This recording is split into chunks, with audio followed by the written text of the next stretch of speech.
What's up, guys? Today's tech tip, we're going to go around tube notching. There are many ways around doing this, anywhere from really expensive equipment like an end mill notcher all the way down to a 4-inch grinder with a flat disc. Today we're going to use what we have. We have an Ameribraid 72-inch belt grinder with their barrel attachments, and it works amazingly for the price difference between an end mill notcher and a 4-inch grinder. So it's a perfect medium. Now, there are many ways around this. I'm going to teach you kind of my way of how I've figured out learning this stuff and just going about it. But quick and easy way of doing it is you want to get your tube cut at least longer than where it should. This one we're well over. I like to lay them flat on the plane that you need to do. And then what you do is you take this plane right here and follow that down.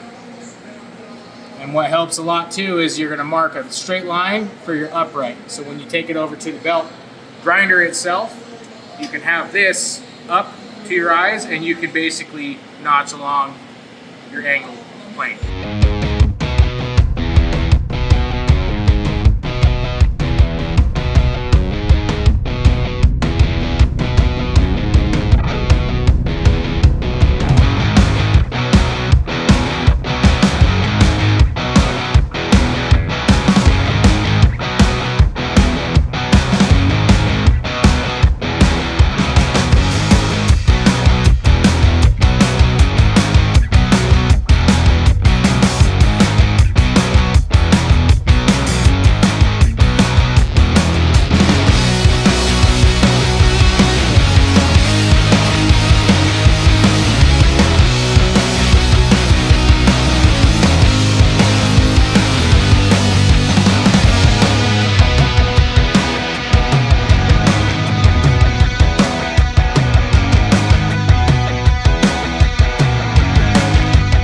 Alright, one thing I didn't say either is when you have weird angles like this, either a horizontal bandsaw, chop saw, whatever, it's always good to cut that angle first because it's a lot less material when you're going to burn up the belt. Also, because like me, I like using bandsaws, loop blade.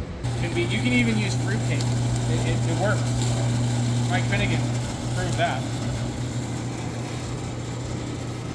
So like for me, I like to just, don't have to be exactly on the line, just get close to your angle.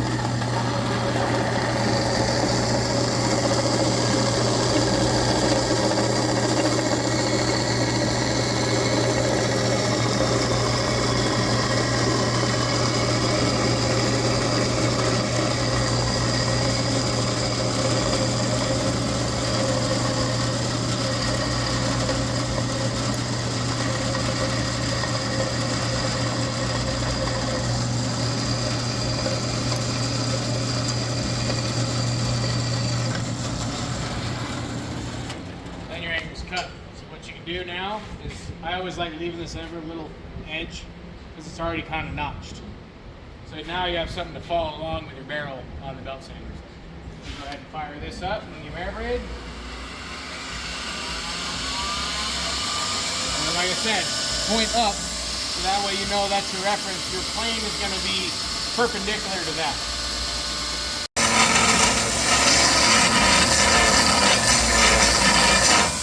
I like to walk back and forth with it because obviously when you have a skinnier belt, with a 2-inch belt, that vertical notch is a lot wider. It's probably close to 3 inches. So you need to kind of walk it back and forth. You don't necessarily need the table. It helps a lot though.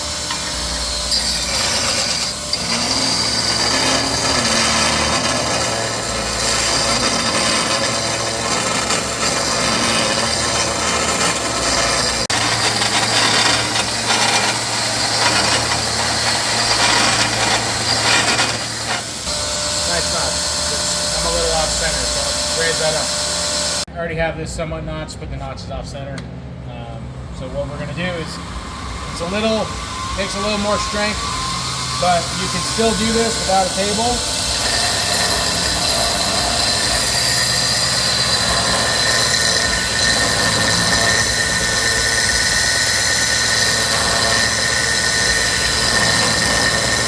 Again, you want to walk it back and forth. You don't want to lean into it too hard. You just kind of let the belt sander do its job. And then once you have the notch, let's start to clean up of the edges.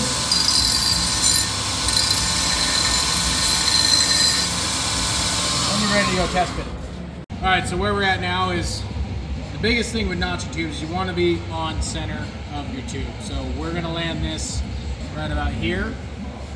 So that way this junction is here, there's no dead tubes. It's landing where another junction is. Now what I do have here that I have to adjust is my angle's just slightly off. So what I'll do is I'll lift this up to where it needs to go, and then I can mark it again, remark the angle, and that's going to help me adjust on the belt sander.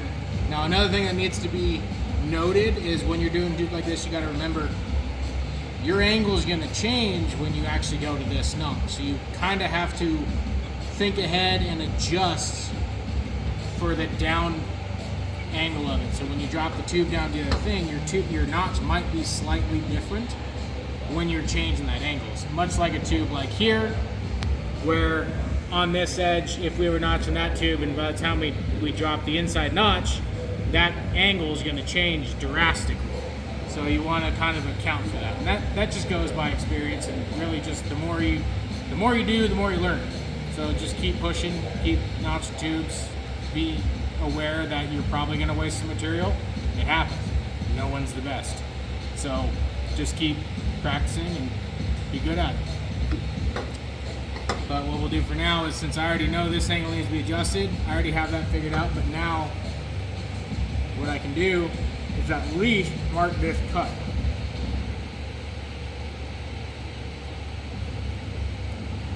Which again, I'm leaving a lot of material there so I can notch away, and I'm going to keep it because I know this is the plane for the angle of the tube. I know that is going to be my up. So that way, after I cut it, I can use this as the upper angle and keep the belt going and notch the tube.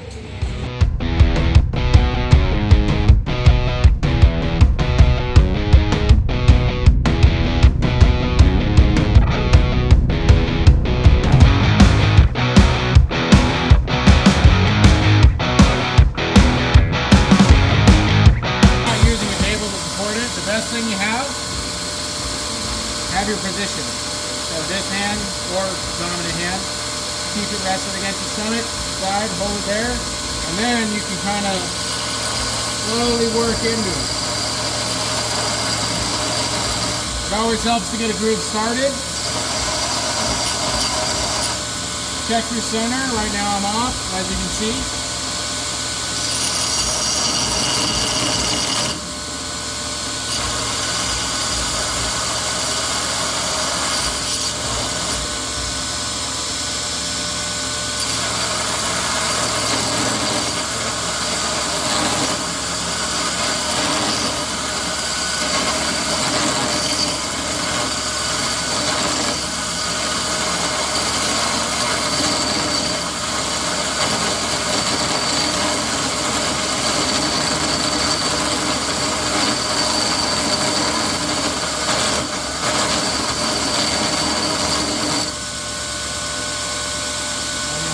Centered notch.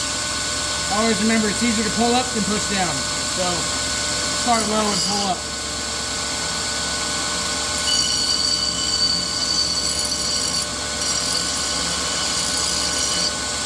We're back. We'll go ahead and fit this up. I did notice that I am not exactly centered on my angles, but that's why you cut long.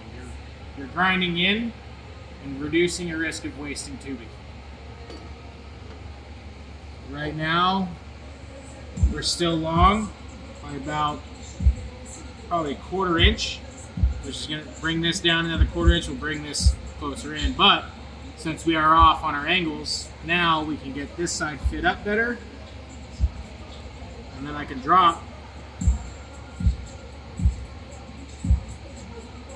my line down to keep it upright, because now that's going to help me bring the angle down to match this too.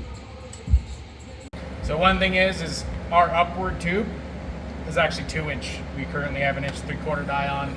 I'm going to show you how to adjust for that if you have like a radius master belt grinder or something like that, where you have only 3 selections of sizes, where it's either inch, 1.5 inch, or 2 inch. Right now I'm 1 3/4, the tube is 2 inch. I'm going to leave this 1 3/4 die in I'm going to show you how to open this up a little bit to fit on a 2-inch without having to change your die if you don't have it. If you do have it, I suggest doing it proper, but we all know how it is when it comes to a budget. So I'm going to show you the ways to go around your budget to make things right. So first things first, I do need to change my angle, so I'm going to reset my angle of my notch by going normal, tilt,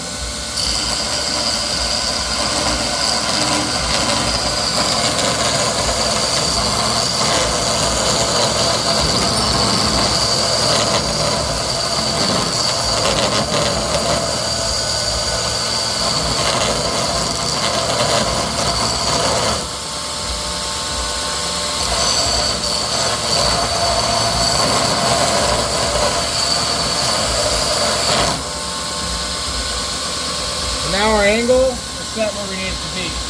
Now we have to take into account that it's a 2-inch tube. So what you do is lay it in like you're gonna, and then just kind of angle it, angle it, angle it, angle it. And that should open it enough to where it'll fit over a 2-inch tube. All right, so where we're at, we opened up for 2-inch, we changed our rotation of our notch, and we're still a little long. So all we gotta do now is we just need to change this angle a little bit and kind of open up the center or the inside, and then slowly work our way in so that we have that, or we can close up that gap and have a notch tube with no gaps. Sorry, I can't talk because it's Monday. One thing I want to say is what's nice about having symmetrical sides, so we know that a tube needs to go here to here and a tube needs to go here to here. The good thing about that is, on the event that you do cut a little short, sometimes, depending on the chassis, say it's, it's too short, fits up here, it's weird. Well, try the other side, and if you can see right there, that notch fits amazingly. So now this tube is going to be this side because this is where we want it to be. Because A, it was a mistake, but that's what happens when you're going by, you're cutting by hand. You don't have the CNC cutter, you're using a 4-inch grinder, belt sander, notcher, whatever it is. Now you can still use this tube instead of wasting material because now it fits perfectly on the other side. And then all we gotta do now is just cut this side a little longer. All right, now that we're back over at the belt sanders, the biggest thing that no one seems to do. See all this gray? This is actually mill scale. Mill scale does not weld as good as you think it does. It's very dirty. Even if you're taking, it's even dirtier. So what you want to do is, we have a Scotch-Brite belt right here.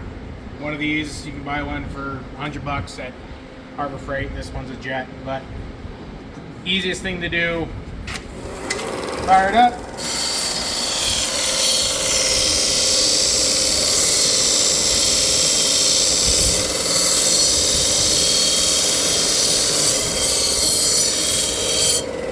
And now you have a clean surface for it to weld. Granted, on the chassis it's dirty in the previous things, but we're going to clean that up right now. We just wanted to get it clean so we can fit up. But now that this side's clean and the cab will have clean, you'll have a proper clean weld, no contaminants, and reduce your risk of cracking as it goes.